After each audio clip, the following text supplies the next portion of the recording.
I am Kamala Thompson. I'm the head of marketing for Caliber Mind, have a really extensive background in revenue operations in tech startups. And I will be your moderator and host today while we talk about the funnel. And I would love to go around, and Grant, we're going to start with you, and we'll just go around and do introductions. Hey everyone, I'm Grant. I am based in Ohio these days. I have been doing some sort of funnel attribution-y marketing analytics things for many years now. And these days, I'm a freelance consultant on the topic, working with companies trying to figure out what's lurking in the dark funnel. Awesome. Jess? Yeah, I'm Jess. I'm Senior Director of Growth and Analytics at NS1, which is an internet infrastructure company, we'll call it. So working on all of our demand gen efforts, go-to-market activities, but really the crux of it is helping build good attribution modeling to make sure that we can understand what is our audience doing, because we sell to people who use ad blocker, who disable cookie tracking, who do not want to be seen or found at all. So, and then on the side, consult a lot of early stage startups, helping make sure they're setting everything up correctly and really building for a good data-driven future. Awesome. Justin?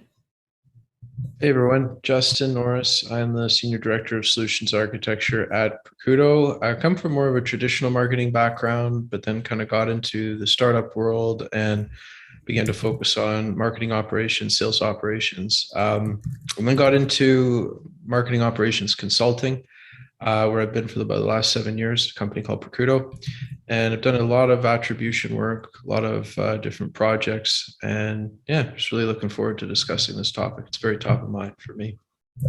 Well, and Justin was actually the one to suggest it, so let's give credit where it's due. And as an attribution company, it may seem a little weird that we're acknowledging that there are things we can't track, but that's the reality of marketing. So I think it's really important we talk about it openly.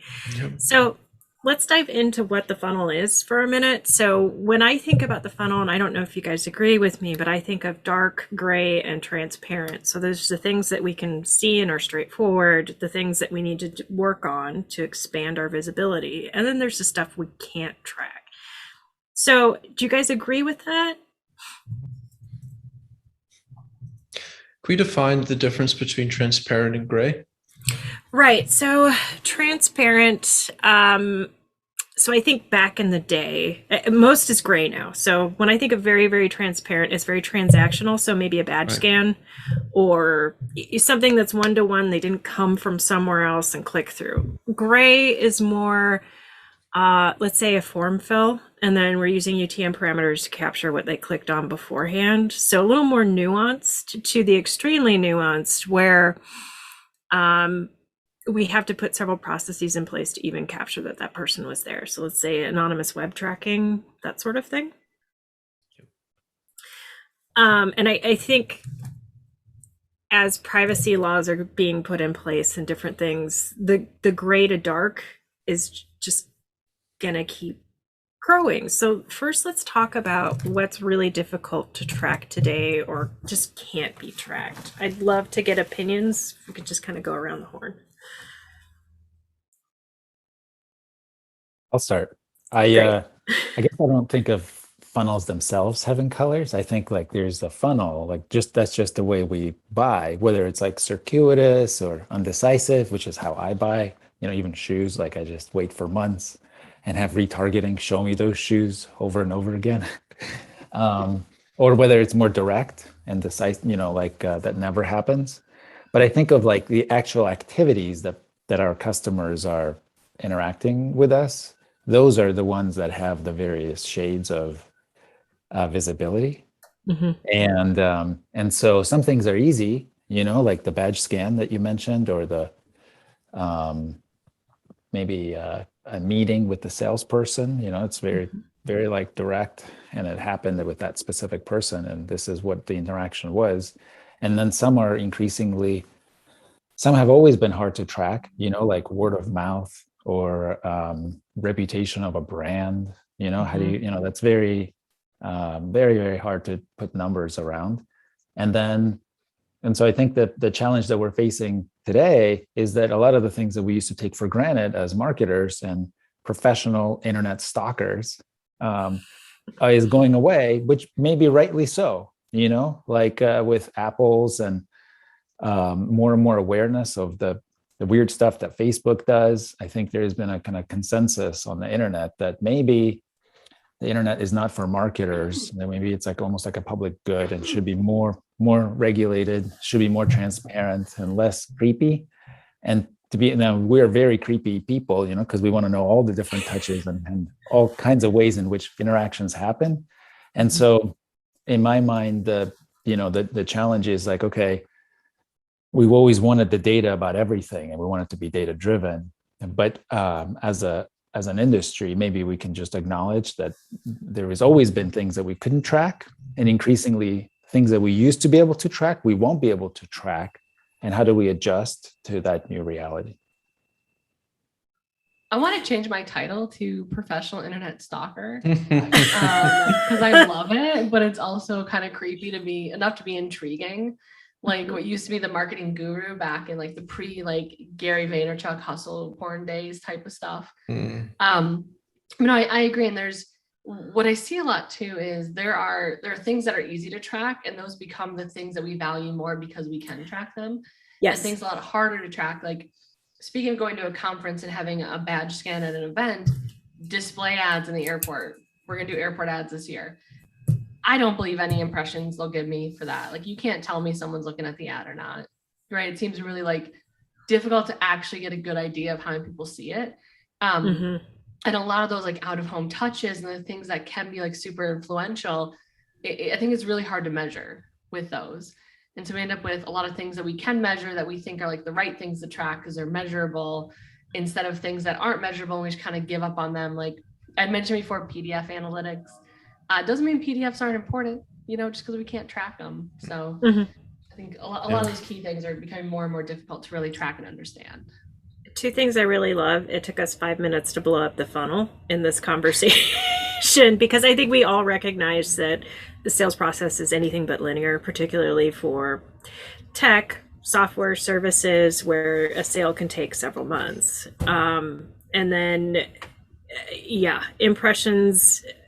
I think of people at an airport going to TSA, all the things they're worried about, trying to get to their flight. How can we possibly measure how many people are actually paying attention? Now, Justin, it looked like you were going to say something. Yeah, no, I was. I thought and I agree fully with everything that Grant and Jess said, but I was to give a kind of initial position statement on this. And you mentioned giving credit where credit is due. I think a lot of the things I've been thinking about lately really been influenced by Chris Walker from Refine Labs and all the stuff he's been posting about kind of the anti-attribution barrage.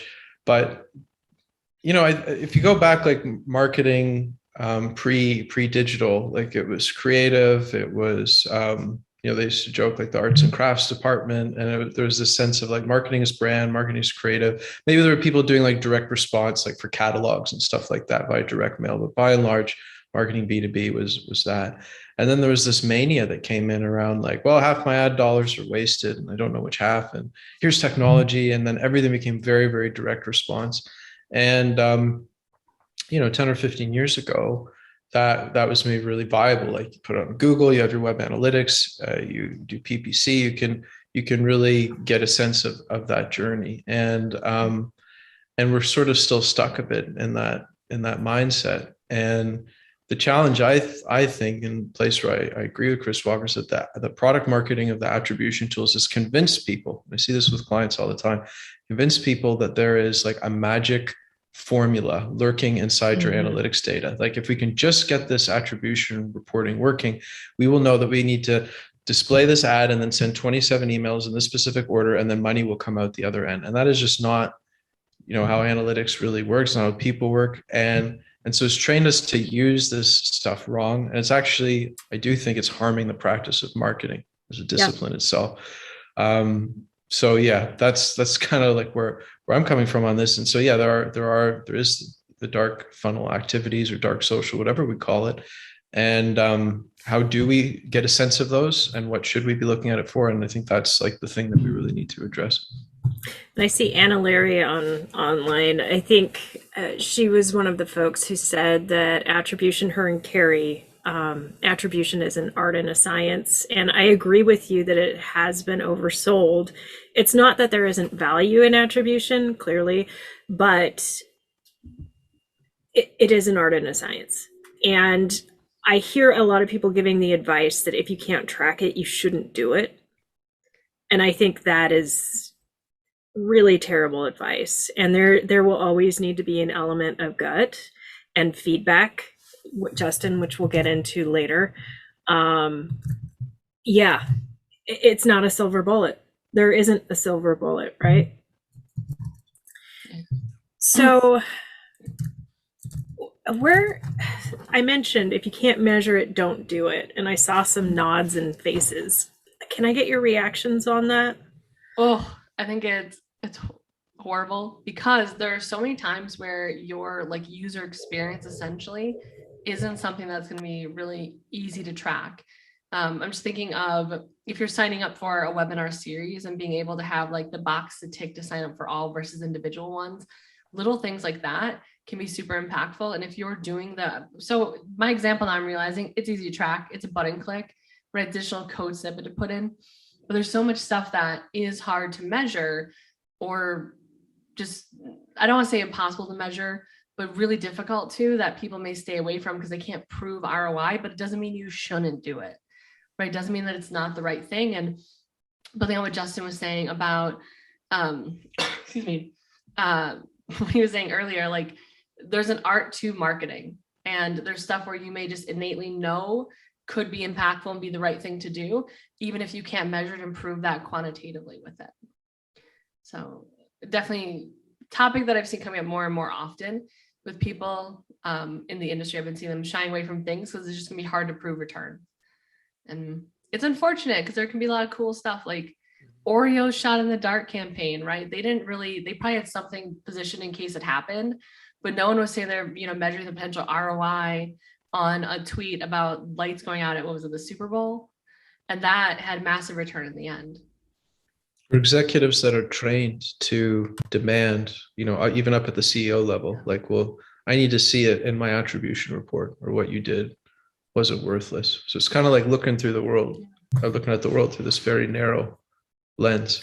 Yeah, and equating digital with measurable, which I think is a big mistake, especially as we move forward with all the privacy first movements that we're seeing out there. But I see like two contrasting things, and I want to know if you guys see this too. I see the executive mindset that anything digital should be measurable, and then the lack of investment in marketing analytics. And it's this weird contrast and juxtaposition. Have you guys noticed that as well? Yeah, I was just going to say that you have executive suite who are asking for really in-depth tracking, but they aren't willing to make the tooling or the people investment to be able to get there. It doesn't matter if you have an attribution platform. If no one owns the platform, you don't have the knowledge on staff to be able to really set it up and run it well. Cool, you have a tool that's not unusable.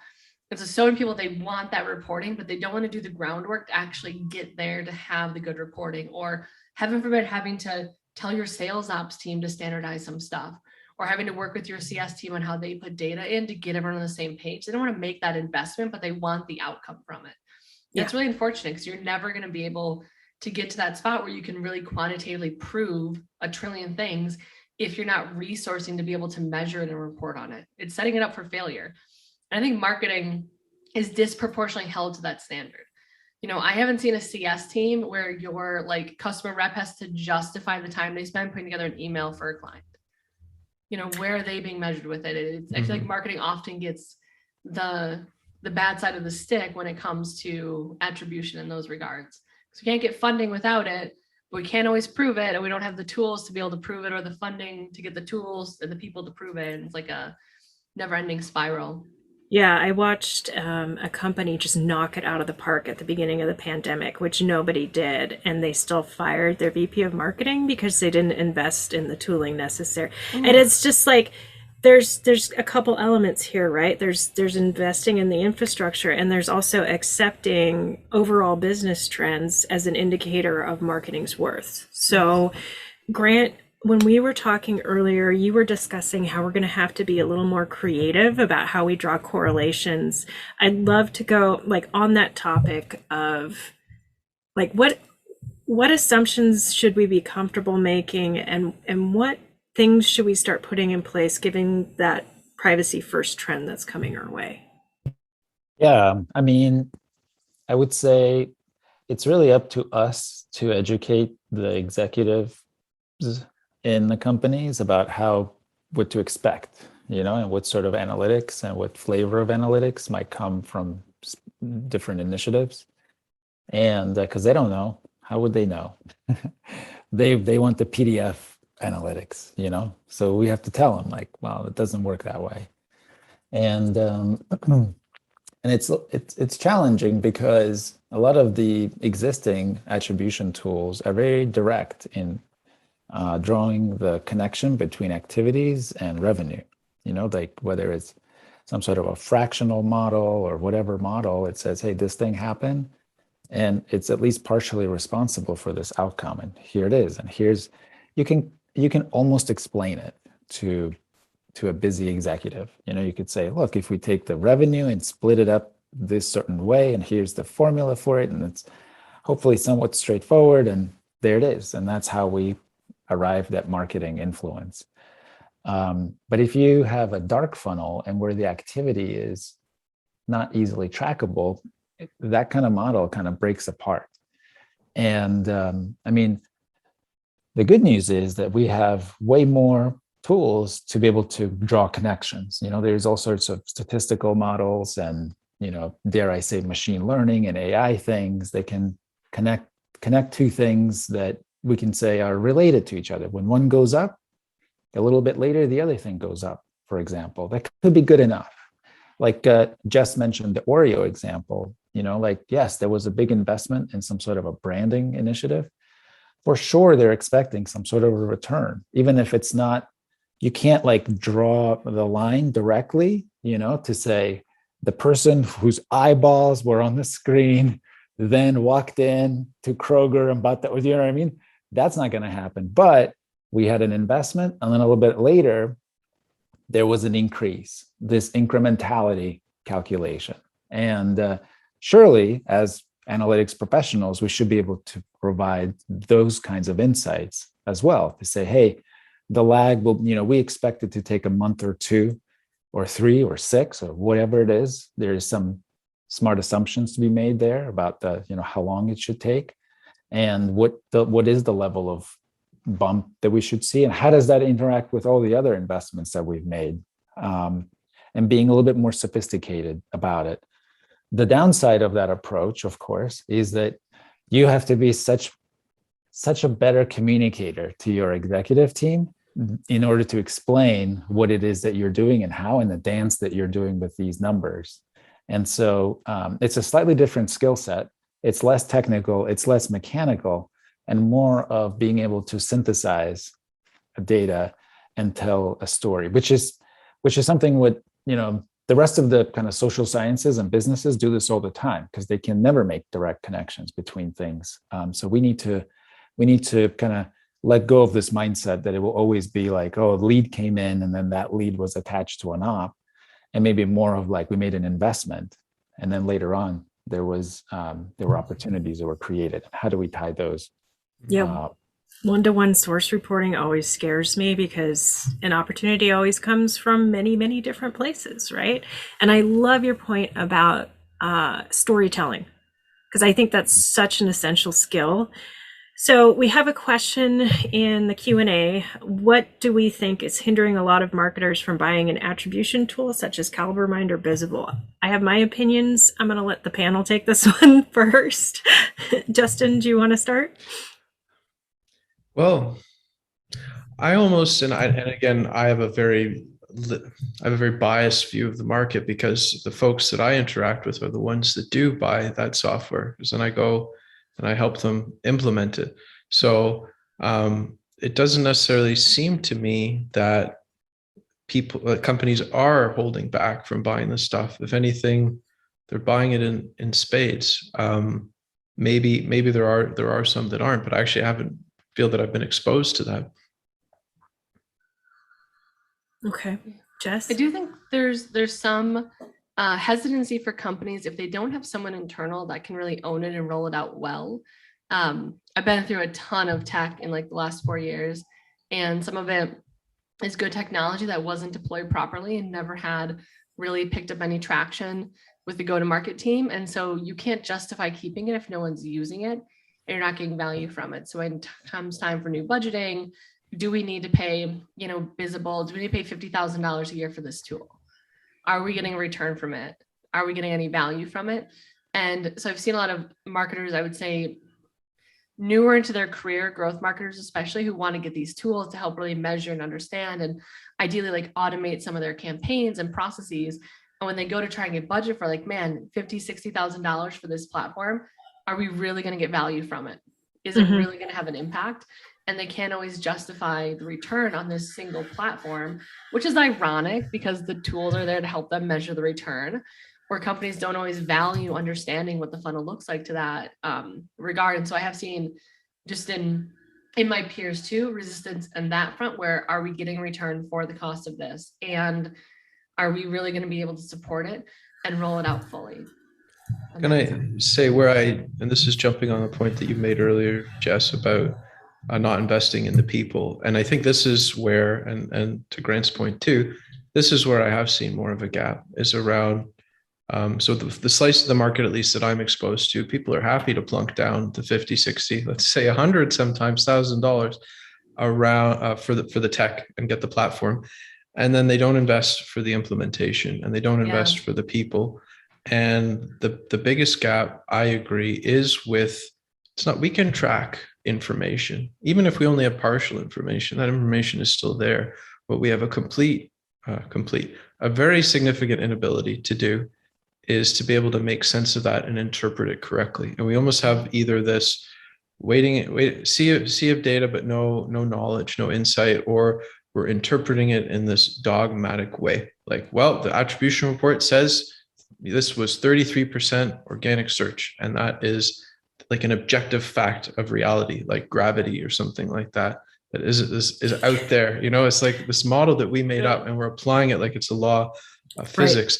Right. And being able to draw insight. People are so focused on the tech. It's like, what are you going to do with this information? What are you going to do with this report? How will it help your marketing team?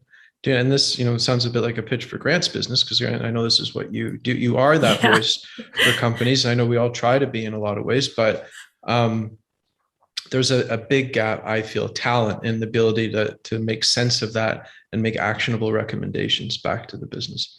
Yeah, we do have customers who just say point blank, I don't understand how to use this information. And we try to do QBRs and training, talking through, I want to exclude demo requests because they take up such a huge share and that doesn't make sense. And it's like, well, you use UTM parameters. Let's look at the channel tracking and see what things you can dial up in order to drive more of this activity. So it's a nuanced art form that I think, Grant, you were speaking to a bit. And I have a question for you that, Grant, what is driving the idea that every single thing needs to be justified? Yeah, that's a tough one. There's definitely, it's a very cultural thing, and it depends on how resources are allocated at your company. And a lot of the things I've read point to the, it's like, do you get marketing or not? Some people don't get marketing, and they really do need to have it explained in excruciating detail of like, you invested this and this was the return. So I'm hoping and praying that you all are in organizations or working with organizations that see it. I think a lot of it comes from, a lot of tech companies are driven by or are led by very engineering minded folks to whom it is like a mechanism. We're building a system. What is the system of marketing? And if it's a system, that's based on kind of cogs in the machine and robots and, see, this is the value of our product. Surely you'll click this, green button that we A/B tested for you. If that's the mentality, then you're not set up well for the future, because it really doesn't work that way in B2B anyway. Maybe it is more mechanical for B2C products that are more transactional, where Maybe a pair of socks where it's like $1.25 and you can make that instant decision based on an ad. then, but even then, I know that like when I buy socks, it's a really complicated relationship. Really So cares about his socks. Grant does, I really do. You need a It's lot of really- retargeting to get you there. I do. Yeah, I need to see those socks a lot in different colors. But I agree. I think if the expectation is that we will be able to set up a system that is self-governing, self-adjusting, in automated system that is taking in all these events and automatically creating a dashboard which interprets data for us and tells us what to invest in next, it will fail. In my mind, instead, the future is like there's these little glimpses, dashboards here and there that show us the data that we can track, and it requires human beings who are trained to be able to take that in, put in the little asterisks and the nuance, synthesize it, and deliver it as kind of actionable business recommendations. Yeah, every time I hear automate it with AI, I think iRobot, Ex Machina. Did we not see the movie? So Jess, it looked like you wanted to cut in there. Well, something I think Grant is doing a really good job of too is talking about investments instead of costs. Like I was like, I said cost. And for a lot of companies, though, they don't see marketing as a revenue center that they're investing in. They see marketing as an expense. And so they're just trying to minimize their expenses. And they're almost like begrudgingly doing marketing where needed. And so when it comes to like looking for budget and resource allocation, if they're looking at how do we reduce, like, well, we have this thing marketing that we know we have to do because people market, but it's kind of just, we just throw stuff in it and they just use money and do things that aren't tracked. And so we're not viewing it as an investment that we need to put money into that's going to multiply itself. Definitely is something I think can kind of fuel this idea of we don't need to add more to it with that. And it strikes me as a little bit ironic that marketers think so much about the positioning of their product, but they don't think about how they're positioning analytics and the results of what they're doing. I hear people using credit a lot, like what was marketing's contribution, what percentage credit do we get of pipeline?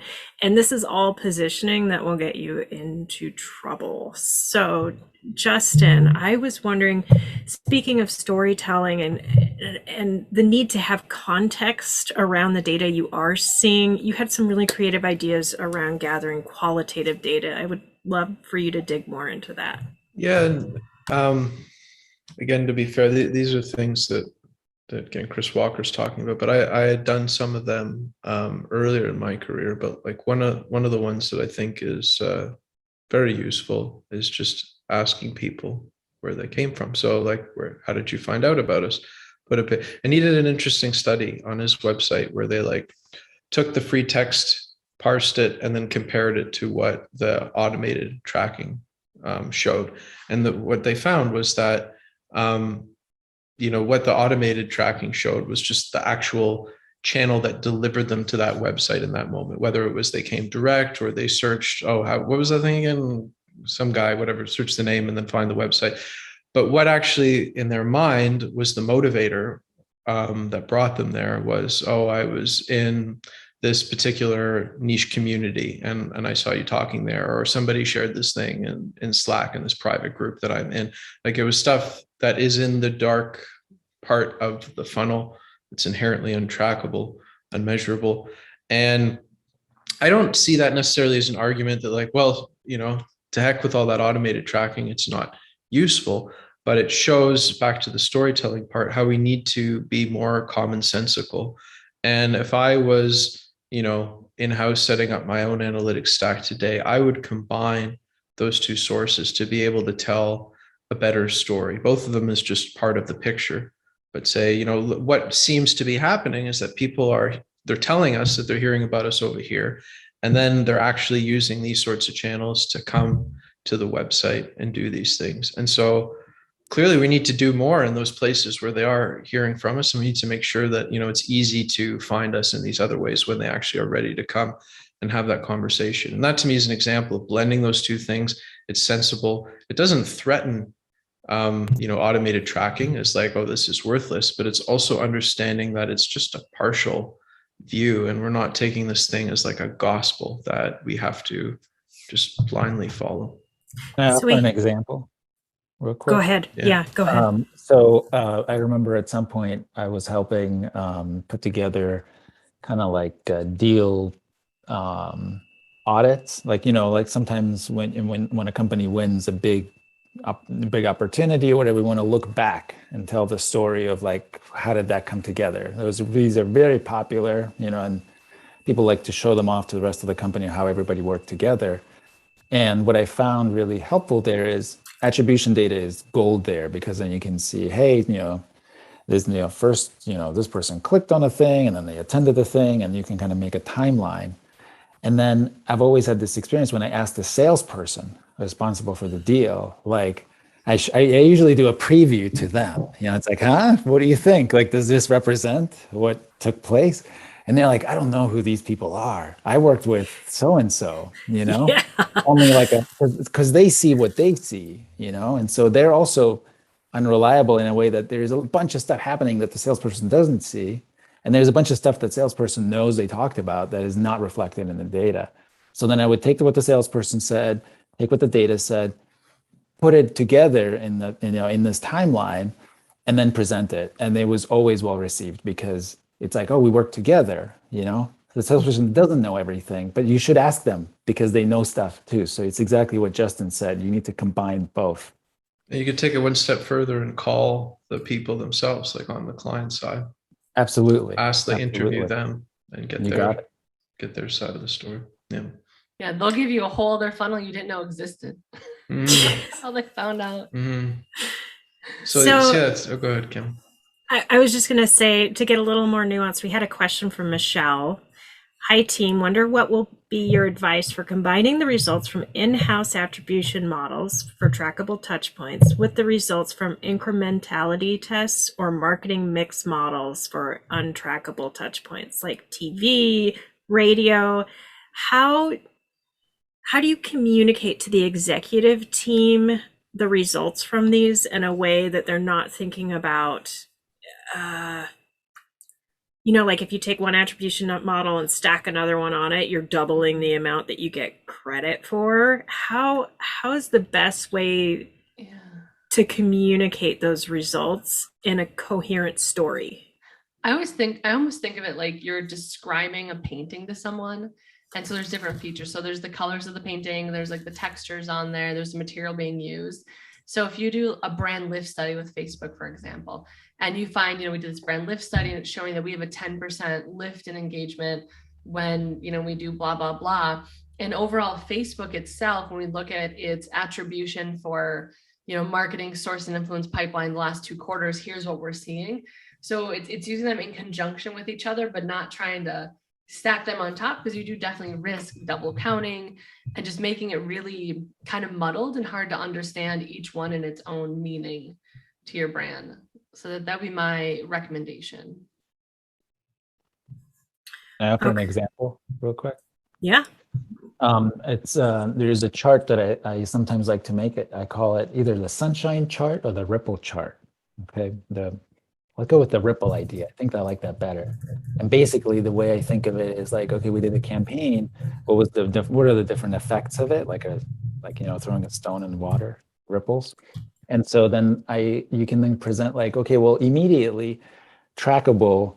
So many people showed up. There was the activity. This was generated, and then from that, there was this much, meetings and pipeline, and from that there was this, and so you can incorporate these different measures of even different models, first touch impact, overall influence impact, incrementality impact to the rest of the organization, and you can kind of open it up and also have it serve as a measure of like our preciseness on the number, the things that are really close, that are easy to track.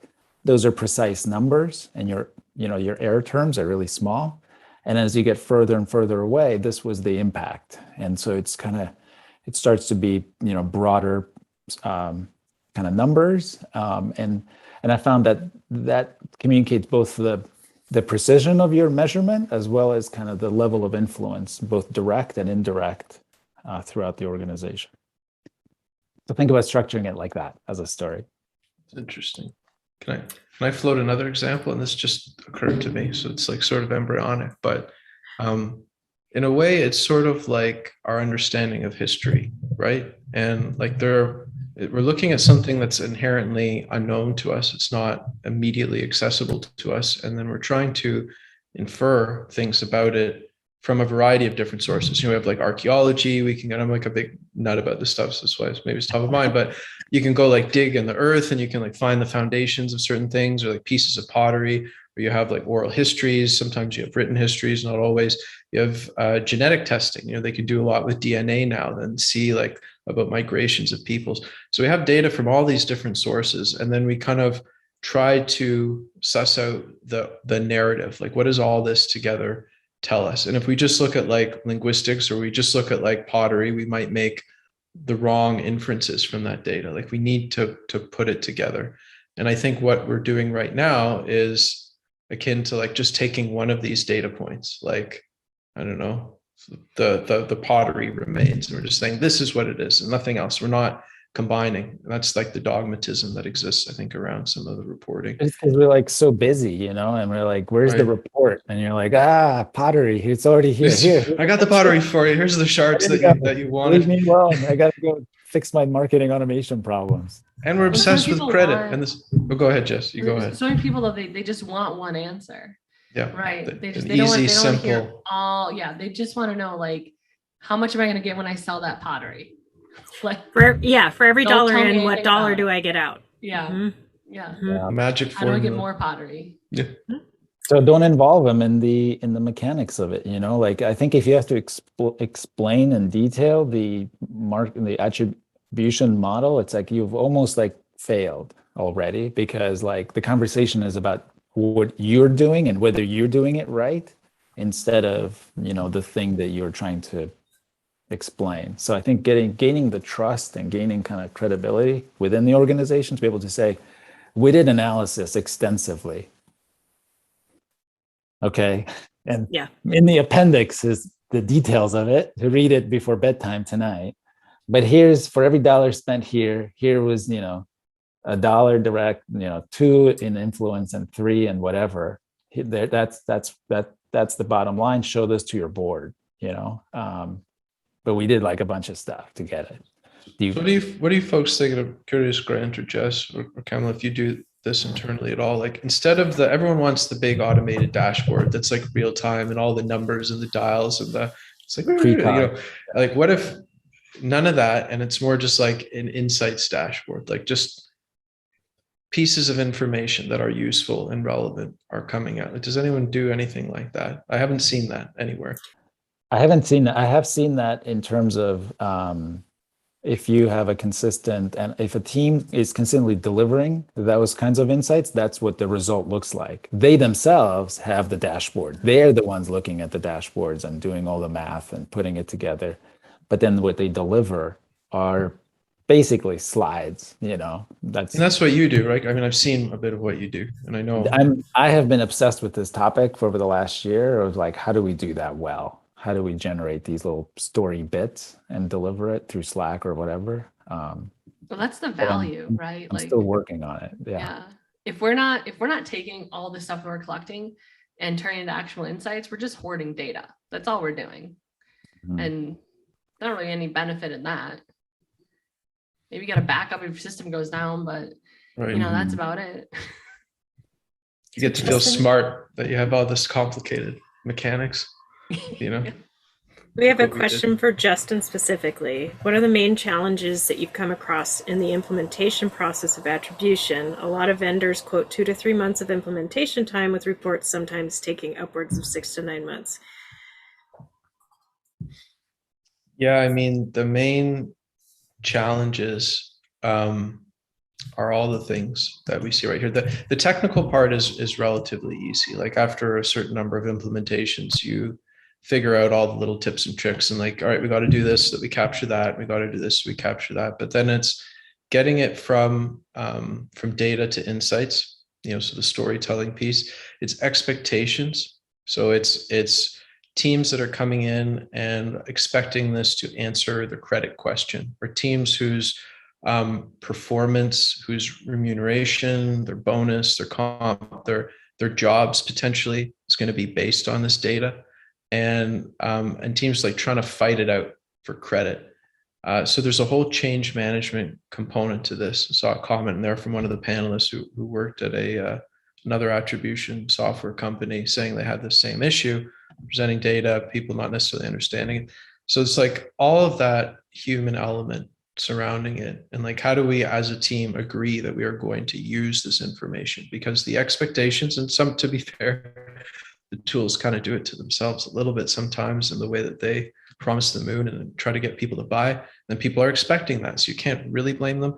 But we sort of have to change the culture around that, and move from like that credit-based mindset to how are we going to be making better decisions on this?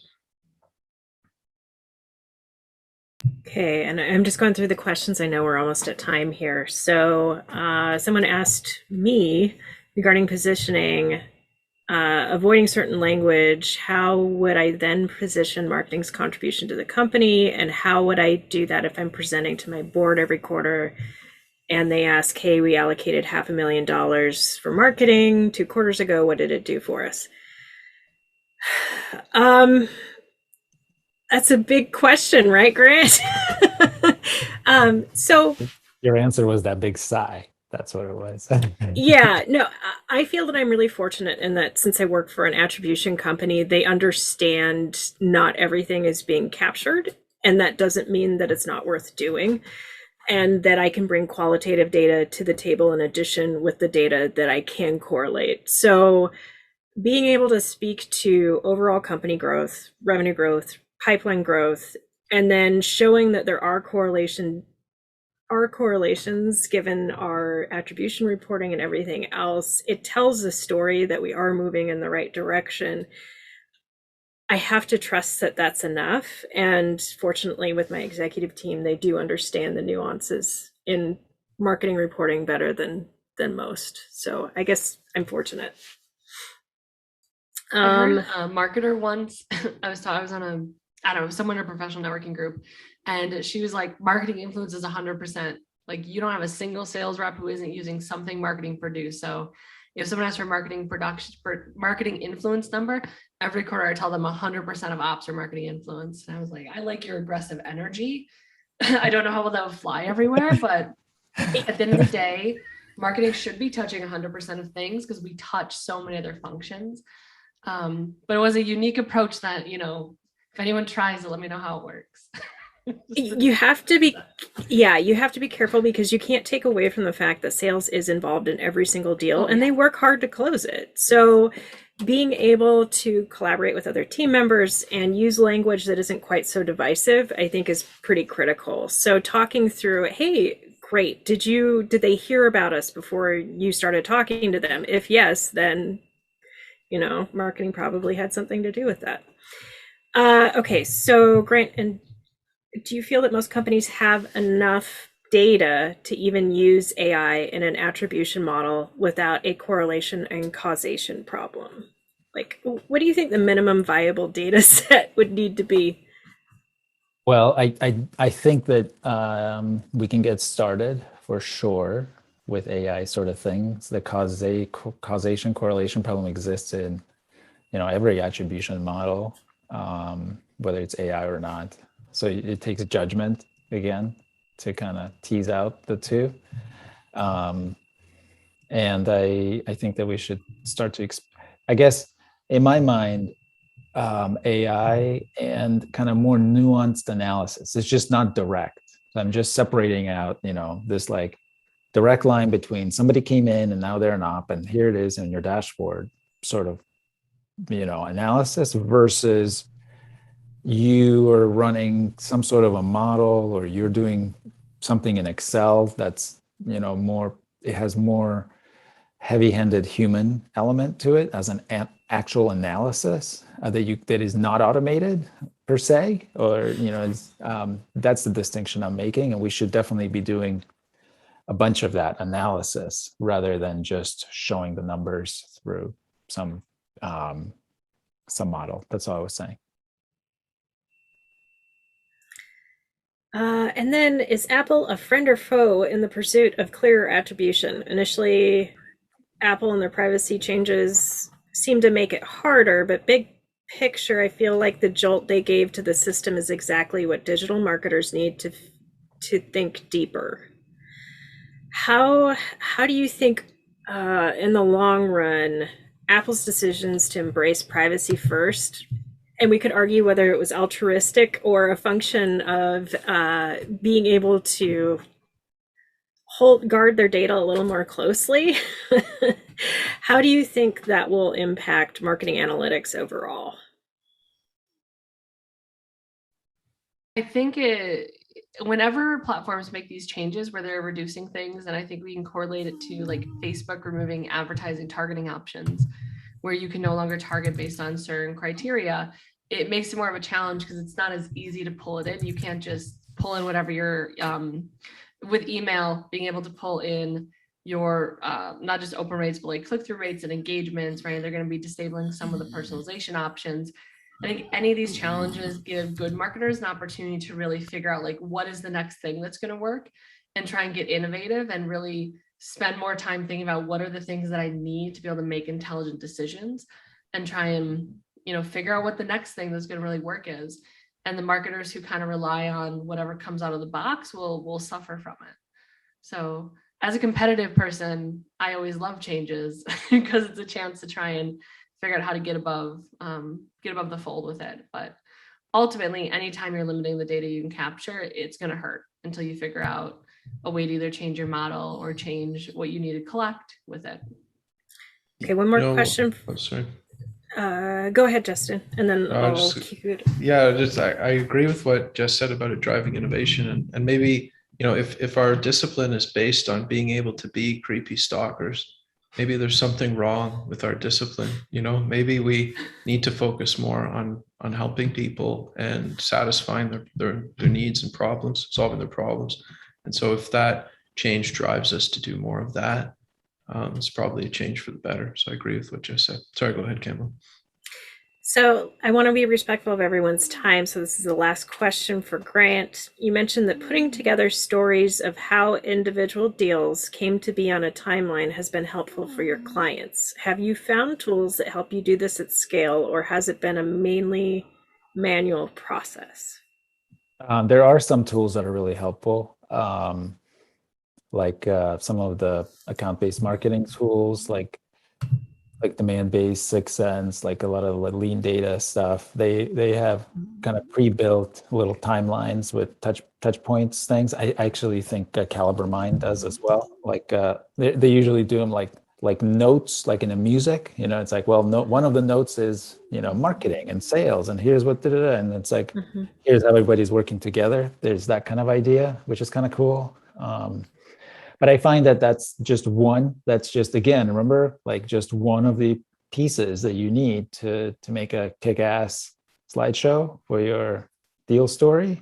That's the quantitative one. And you want to pepper it with qualitative insights from sales reps, from customers, from everybody else. And that would be the way I would go. But otherwise, I would just run reports, like in Salesforce or something, or in Marketo, to get the data about like what happened.